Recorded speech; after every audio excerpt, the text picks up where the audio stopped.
You guys that are over there, you can hear me fine over there. You have some reason why you're sitting in that section. Is there a good reason? What's that? Wait.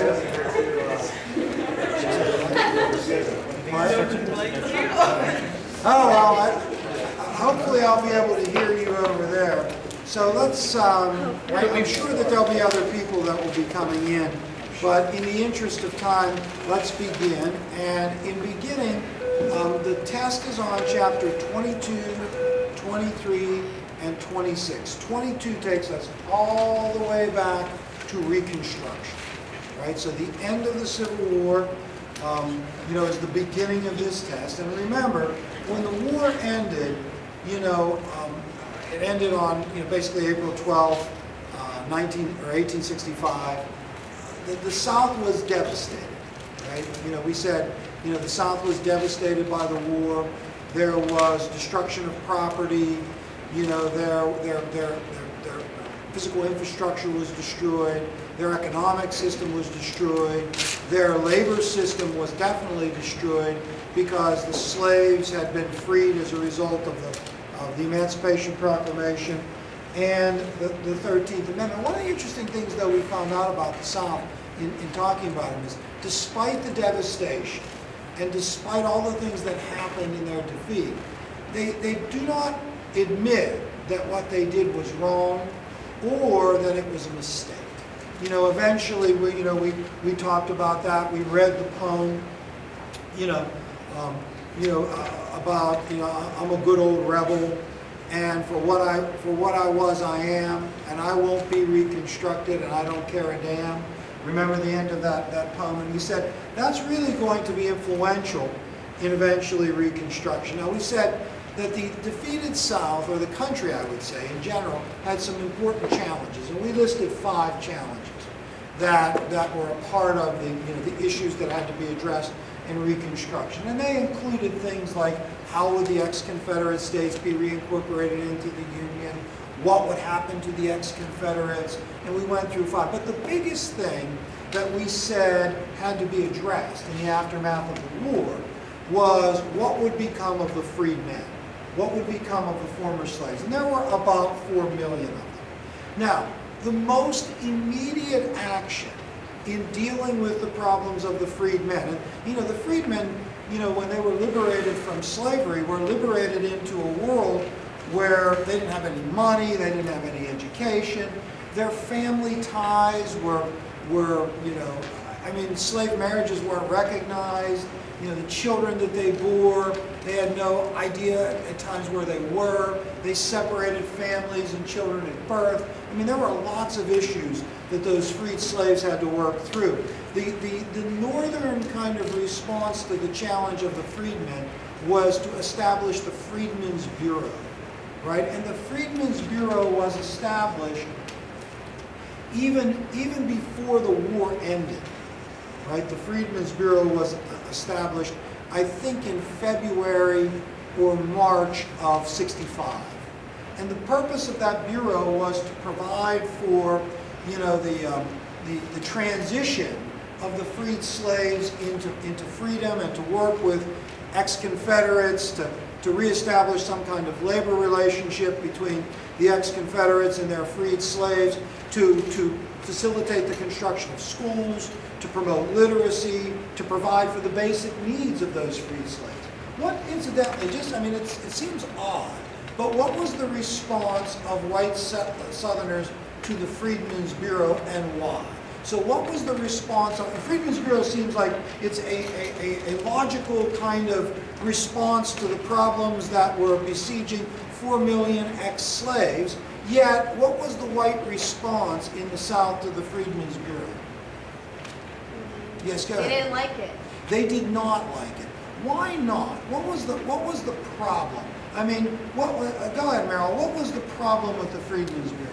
What didn't they like about it? And they thought that the blacks were getting too much power over them. It was like the North punishing them. Yeah, that was part of it, yes. And it was this whole idea of Northern interference with their business. And they are going to contend, and this is reflected in their response to the Freedmen's Bureau, that the status and condition of the freed slaves and the relationship between those freed slaves and the white people in the South was absolutely the business of the states and of themselves, right? And you're going to see that through all of the, the challenges of Reconstruction. Now, in terms of reincorporating the Southern states into the Union, you have, presidential Reconstruction, which starts with Lincoln, with Lincoln's 10% plan. And Lincoln's 10% plan, we said, was a fairly lenient plan that would rapidly allow ex-Confederate states to reincorporate into the Union. 10% of the people in the state that voted in the '60 election takes an oath of allegiance to the Constitution, then the state can rewrite its government, and elect new officers. No requirements on voting, limited kind of requirements that the state had to fulfill to be reincorporated. Remember, we talked about healing versus justice. This was a lot of healing and not much justice. Who didn't like, in the North, who didn't like Lincoln's plan, and what was their counter-proposal? Go ahead. The radical Republicans were a minority of the Republicans in the North, always. The radicals represented a minority of Republicans. The majority of Republicans were moderate and conservative. Lincoln probably fell into that category. Obviously, with the 10% plan, Lincoln fell into that category. But the radicals wanted more justice. They wanted more punishment. They wanted to decimate the former leadership class of the South, to destroy their political power, to reorganize the power structure in the South, and to put African Americans in a position of power and authority so that they would connect with Northern Republicans and ensure Republican domination of the country. What was the name of their proposal, their response to Lincoln's 10% plan? Does anybody remember? Yes. The Wade Davis. The Wade Davis bill. Does that ever pass Congress, the Wade Davis bill? No. No, it does not. It dies in pocket veto. And then Lincoln dies, unfortunately, right? The Wade Davis bill dies in pocket veto, and we went through the sequence of events, with Lincoln kind of battling with the radicals, and then, they're setting aside their differences to re-elect Lincoln, and setting aside, their differences to pass the 13th Amendment, of the Constitution. But eventually those differences, coming to the forefront over, Wade Davis and, even the Freedmen's Bureau. Now, when Lincoln dies, Johnson takes over.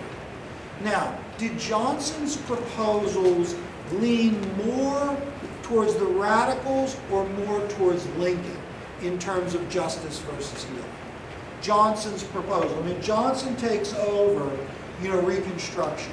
Does Johnson lean more towards Lincoln, or does he lean more towards the radicals?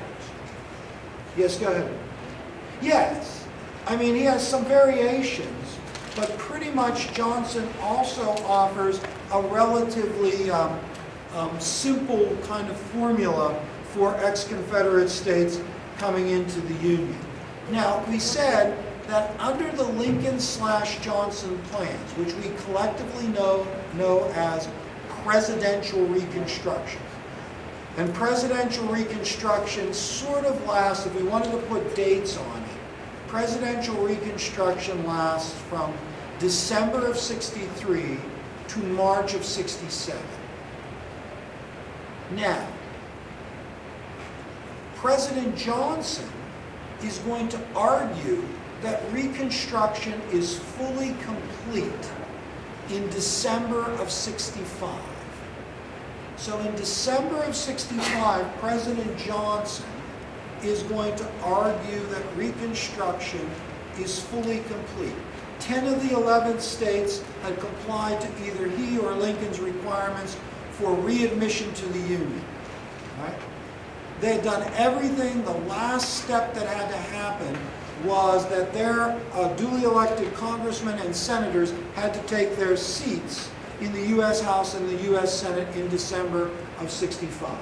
However, When those congressmen and senators from those 10 Confederate states arrived to take those seats, Northern representatives in the Congress would not allow them to be seated. And there were two problems that the North had with Reconstruction as it unfolded under the Lincoln/Johnson plan. What were the two problems? There were two problems, two things that caused the North to say, no way. What were the two problems? What didn't they like about the results of Reconstruction under the Lincoln/Johnson plans? Two problems.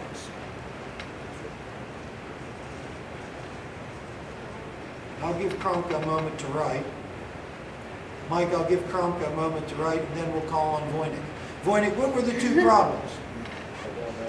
So, Kromka, your ex-friend doesn't know. He has no idea. Yeah. Go ahead, DePalma. What were the two problems? Whenever we said, well, look, they said, oh my goodness, we can't seat these people. Look what they've done. What was the problem? Because they were Confederate generals? Yes. One of the problems was who they elected. They elected many ex-Confederates and leaders in the civil government in the Confederacy, you know, and Civil War or Confederate officers were elected into the military, including Alexander Stephens, the vice president of the Confederacy, appointed to the Senate from Georgia. But there was something else. Do you remember what? Yes. Yes, the Black Codes, right? So now, in a sequence of like codes and laws dealing with African Americans in the South, you had the slave codes, which won't be on this test. But the slave codes were the laws that regulated slavery within the slave states that obviously dealt with African Americans, right? When slavery was abolished, those ex-Confederate states passed black codes that dealt with the former slaves. And the intent of the black codes was to establish kind of a docile labor force, right? You know, to control African Americans, where they could do what they could do, to create kind of a quasi-slavery, right? So the 13th Amendment to the Constitution, which the South was forced to accept, and does so as a result of the war, the black codes seem like a way of getting as close to slavery as they could without actually re-enslaving African Americans.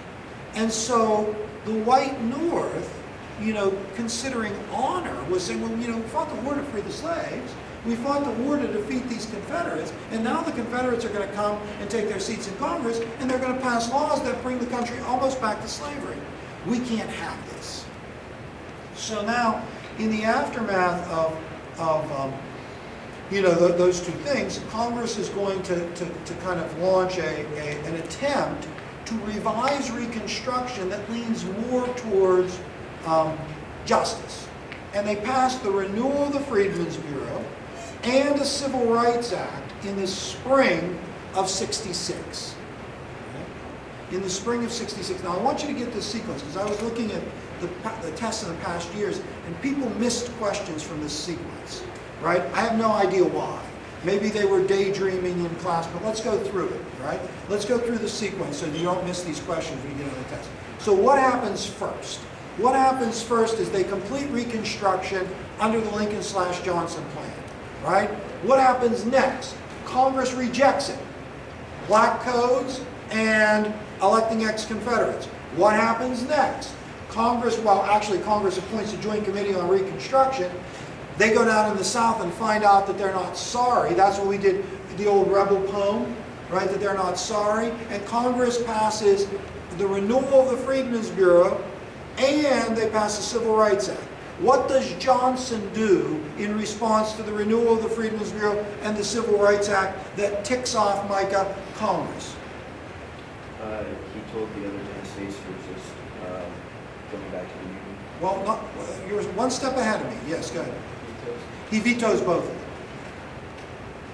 Now, subsequently, right after that, Congress is going to override Johnson's vetoes. Right, Congress is going to override Johnson's veto.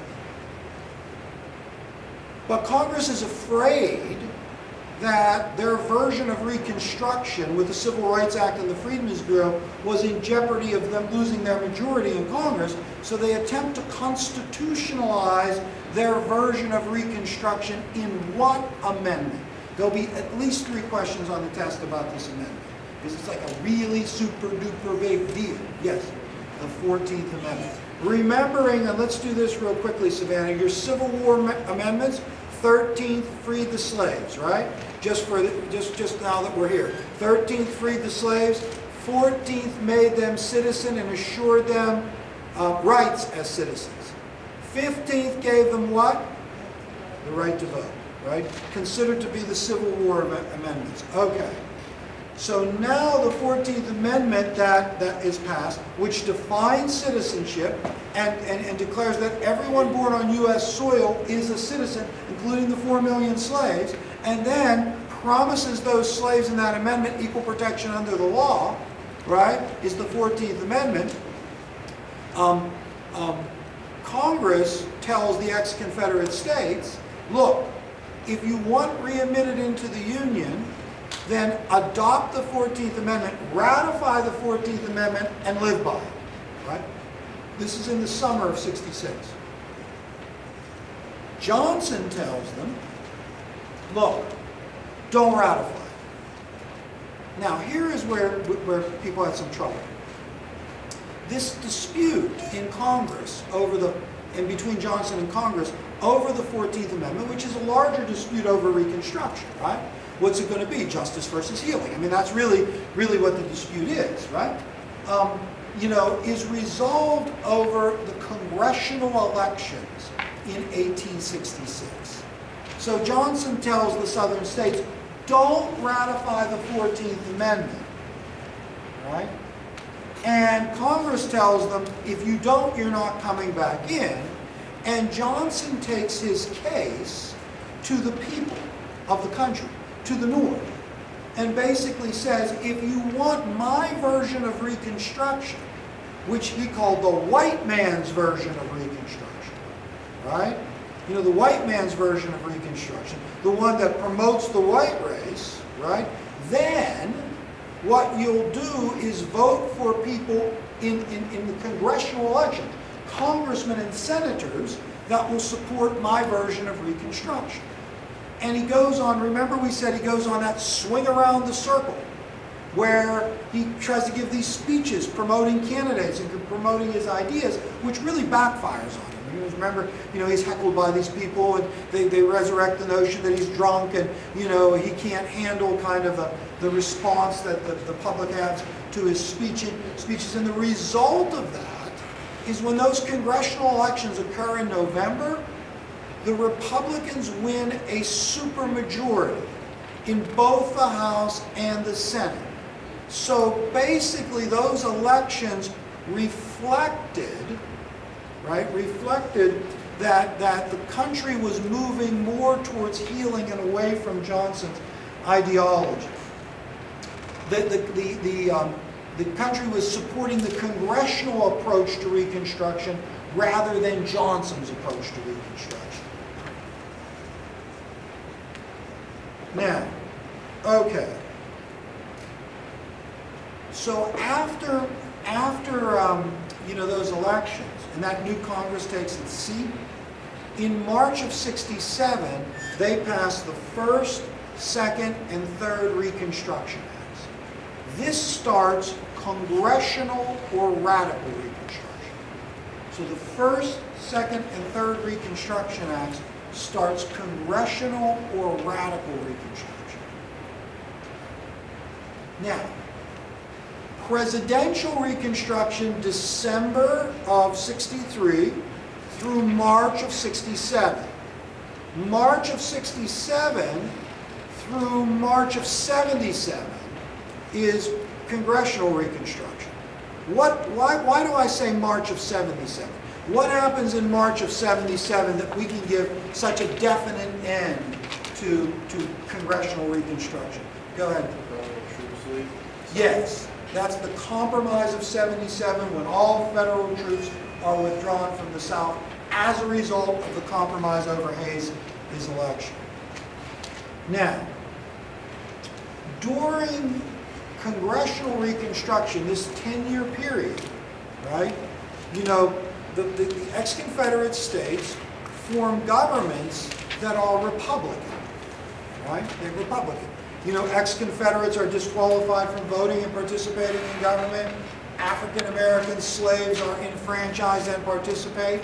And we said that those Reconstruction governments, you know, those congressional Reconstruction governments are made up of a coalition of three groups: carpetbaggers, scallywags, and former slaves, and blacks. I shouldn't say former slaves, because not all of them African Americans were former slaves. Some of them were free blacks, right? Carpetbaggers, scallywags, and free slaves. Now, the carpetbaggers and scallywags were both white. What was the difference between them? They both supported these radical governments in the South. They were both white people, and obviously the black people were black people, right? But these were both white people that supported these governments. What was the difference between the carpetbaggers and the scallywags?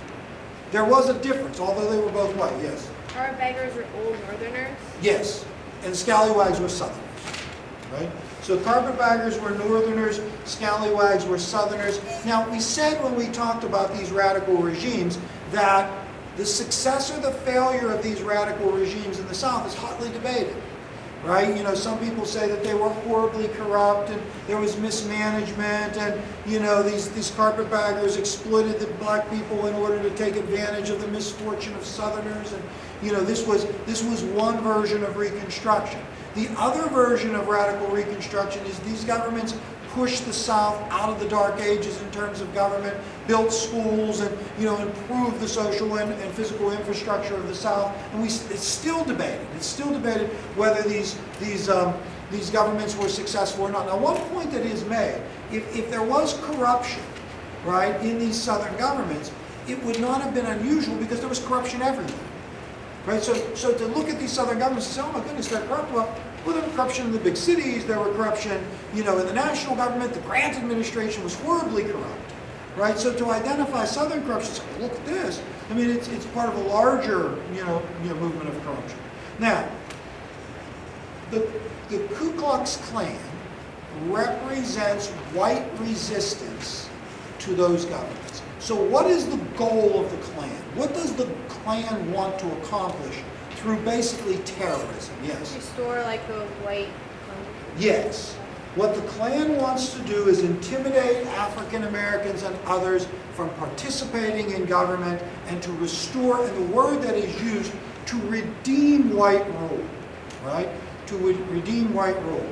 Now, remember, we said this, that ultimately the question of Reconstruction was who was going to give up first. Was the Ku Klux Klan, which represents the broader white resistance in the South to these radical regimes, were they going to give up, the Ku Klux Klan, or was the North going to give up?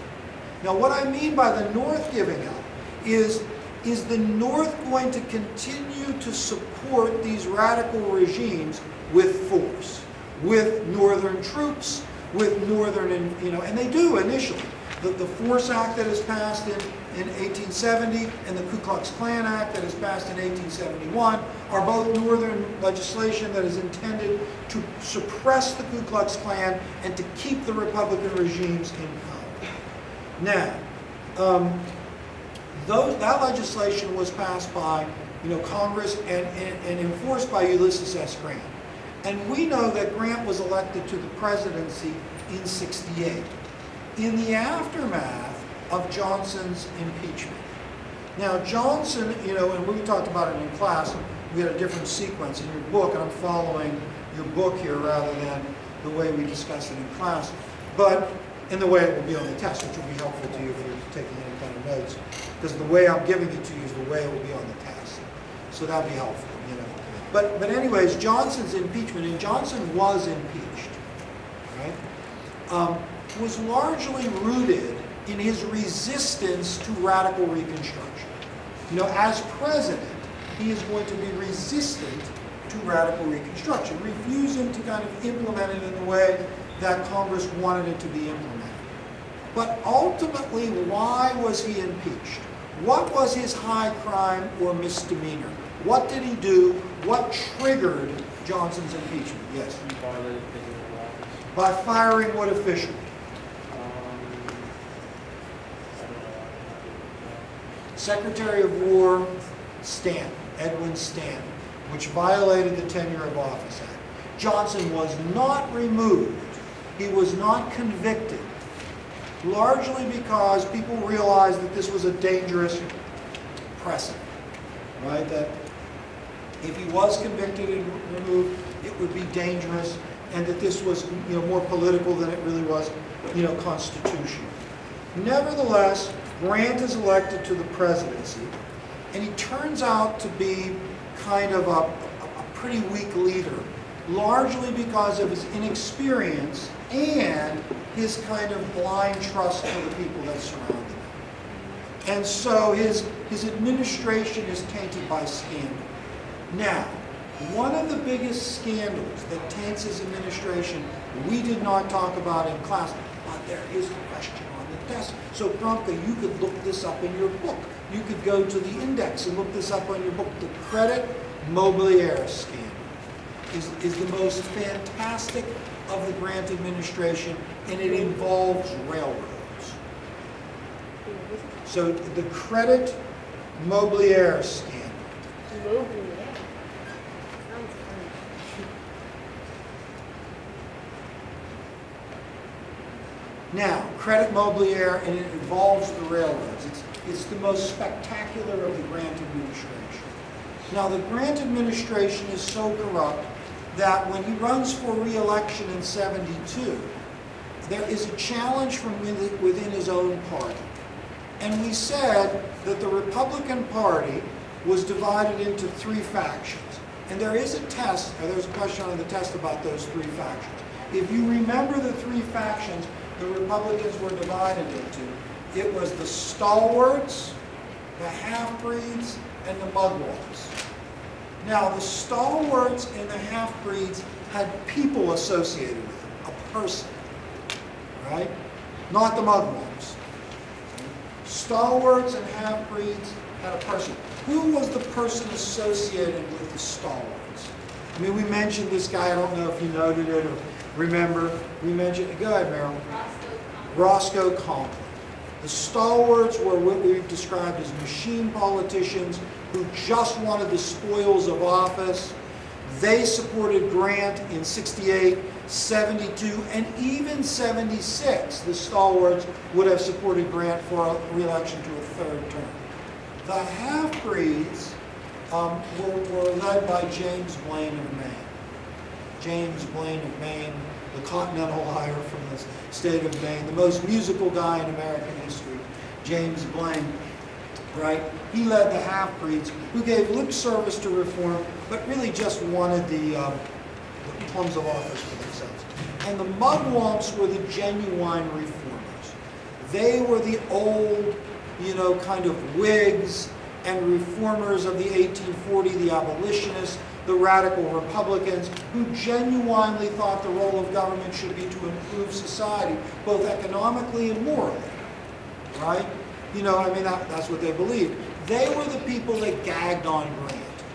And they refused to support him, and they nominated Horace Greeley, and so did the Democrats in '72, but Grant was reelected. And one of the reasons that Grant was reelected, and one of the reasons that Hayes will be elected, and Garfield will be elected, and McKinley will eventually be elected, and other Republicans will be elected, is because they waved the bloody shirt. What did waving the bloody shirt mean? Right? What did waving the bloody shirt mean? Yes. Like, he was an old Confederate officer, so he's... Union officer, so he's still, part of the whole Civil War thing. Yeah, so they're blaming the Democrats for the Civil War. They're blaming the Democrats for, secession, the Civil War, and all of the bad things that resulted from it. Is waving the bloody shirt. Now, we said the Democrats had their own bloody shirt, which was Reconstruction. Now, we talked about politics in the Gilded Age, and one of the things we said today, which was and the kids are still upset. I know that. They're still upset about the Wizard of Oz. the allegory for, you know, it's going to take a while to come down off of that, I understand. But one of the things that we made a case of today was that the election of 1896 ends the Gilded Age political era. And some of the characteristics of that era were parity. You know, the Democrats and Republicans are equally matched, right? Every election is a close one. As a result of that parity, both parties were reluctant to take stands on issues. And I was thinking about this today. I mean, the Republican Party tended to be the party of gold, and the Democratic Party tended to be the party of silver.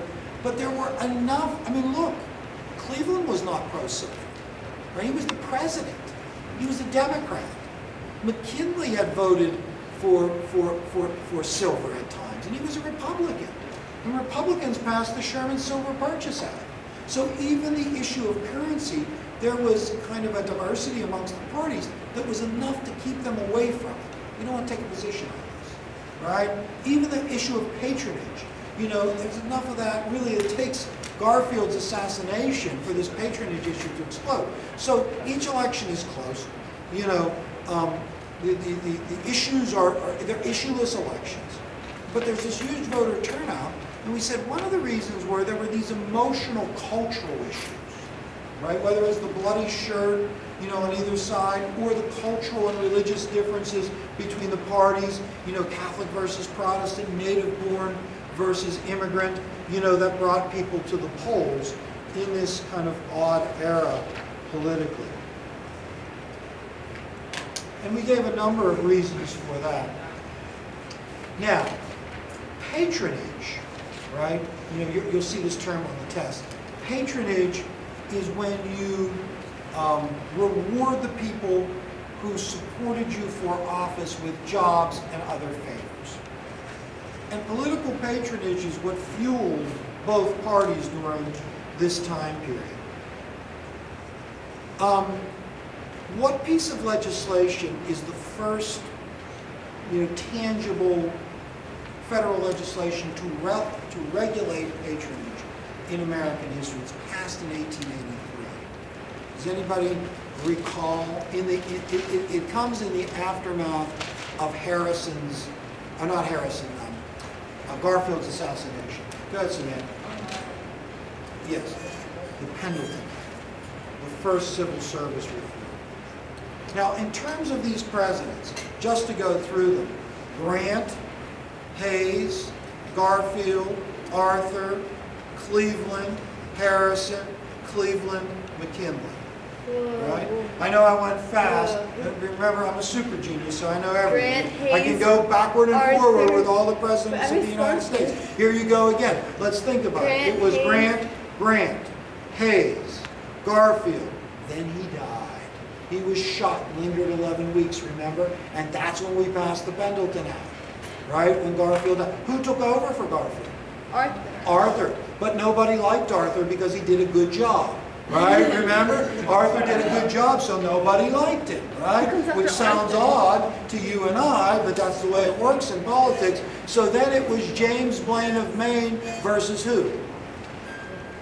Cleveland. And who won that election? Cleveland, the first Democrat. But Cleveland took a stand on tariffs, right? And that cost him the election. And who defeated Cleveland in '88? Harrison. He defeated Cleveland in '88, and the Republicans. The Republicans take both houses of Congress and they pass the $1 billion budget. And then it's Cleveland again in '92, right? But what's the big deal about '92? The Populist Party. Yeah. And then Cleveland is really, well, he's not defeated in '96. He is basically cast out of office, and McKinley wins, and that's where we left off today. And that's when the kids were nodding approvingly of our conversation. So, okay. Now, one thing that we didn't talk about, because it's in a different order in your book, when we did Reconstruction, right, we ended Reconstruction with the Compromise of '77, which was the agreement to allow Hayes to take the presidency over Tilden in return for removing those troops. And then we launched into the status and condition of African Americans in post-Reconstruction, post-Reconstruction America. and we said, look, the three things that we mentioned that kind of define the conditions of African Americans are political disenfranchisement through things like the grandfather clause and literacy tests and other things. Economic dependency, sharecropping, and social segregation. Now, in the area of social segregation, there'll be two questions. One is about the Jim Crow laws.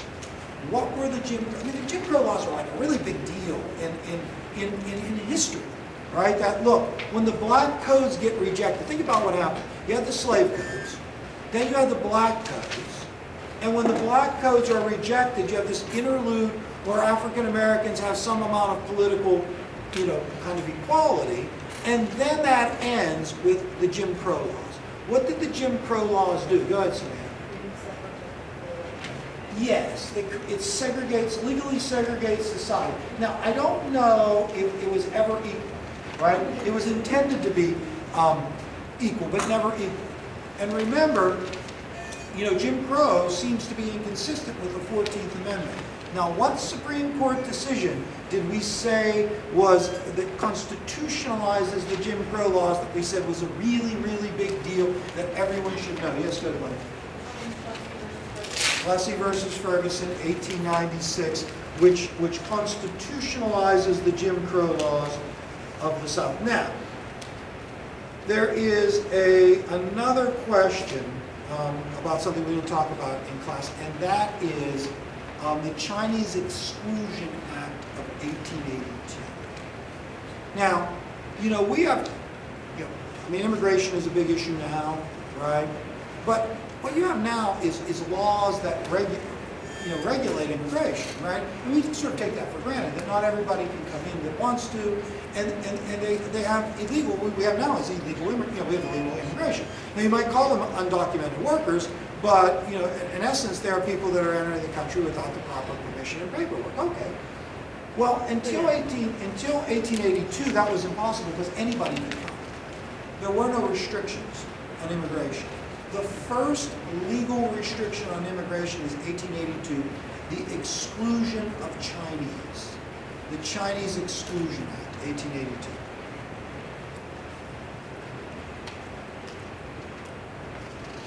And, there's something we didn't talk about, but you might want to take a peek at some of the things that... Now, okay. Populism is a big deal on the test. I mean, there's going to be some, obviously we just covered populism. It's a big deal on the test. Now, I think we would start the conversation about populism with the $1 billion Congress, which I made mention with a moment ago, right? So the $1 billion Congress, is where, kind of, I don't want to say where populism begins, but where the populist party comes from, right? Because populism as a movement starts with kind of an agrarian discontent that we can trace all the way back to the Granges, and, problems associated with deflation and falling farm prices. Those are the big problems. The big problems that the farmers have are falling farm prices and deflation, right? Deflation and falling farm prices are the same thing, really. And that's why the free and unlimited coinage of silver and inflation is considered to be such an important thing. Because if the problem is falling prices and deflation, this seems to be the simple solution. When we go back to the $1 billion Congress, which is made up of all Republicans, it was passed in 1890, that sets the stage for Cleveland's election in 92. When Cleveland is elected in 92, that $1 billion Congress had inspired, the Populist Party to form out of the alliances. Remember the farm alliances that had developed in the 1880s? Those alliances are going to be what gives way to the formation of the populace. Right? And they're going to do that in response to the actions of the $1 billion Congress in 1892. Now, come back to that in a minute. On the test, there are probably 8 questions about the Trans-Mississippi West. I'll give you many of them about Native Americans. but I'll give you 3 specific topics to consider. Buffalo soldiers, which is really not about Native Americans. Helen Hunt Jackson. Helen Hunt Jackson writes a book called A Century of Dishonor. What's the book about? Helen Hunt Jackson writes a book, A Century of Dishonor. What's the book about? So Buffalo Soldiers, Helen Hunt Jackson, A Century of Dishonor, and something called the Dawes Act, D-A-W-E-S, the Dawes Act. I'm going to add another one in there, the Homestead Act. The Dawes Act, D-A-W-E-S, and the Homestead Act. Now, I just want to say one thing about the Dawes Act. The Dawes Act the Dawes Act is federal legislation that deals with the relationship between the national government and Native Americans. It is kind of a resolution, right? The Dawes Act, is passed, and to some extent, the Trans-Mississippi West is the last stand of Native Americans. Right? The Native Americans, if you remember Jackson pushing them into Oklahoma, across the Mississippi, and those Native Americans from other places had settled in the plains, and that was thought to be an uninhabitable desert where they would just roam. Well, building the Transcontinental Railroad line and other things is going to, create tension between those native tribes and the white settlers that come across. And that tension explodes into violence. There are numerous battles. Little Bighorn is one, Custer's Last Stand, other Indian wars, and there's going to be questions on the test about those conflicts, right? But the sort of eventual resolution is the Dawes Act, right, to that. And the Homestead Act is one of the things that inspires the westward expansion.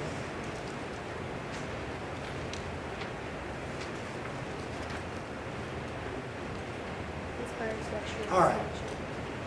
Now, the last thing on the test is going to be the election of '96, what we talked about today.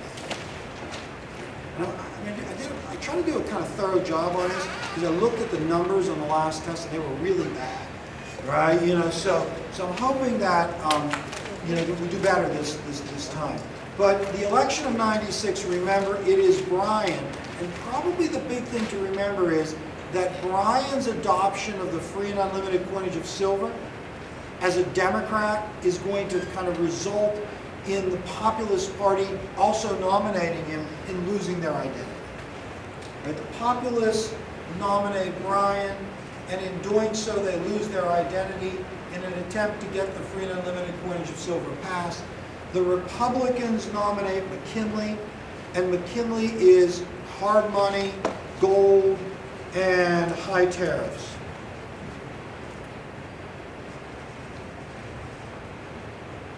All right. Okay. So, we'll follow up on this a little bit more tomorrow, but all right, that's enough for this today. And then he's going to probably put it online tonight. If he does, I'll send you the link if you want to watch it again, or share it with friends. Maybe invite people over to your home and watch it together and chat about it. We can do that. The Wizard of Oz. Yeah.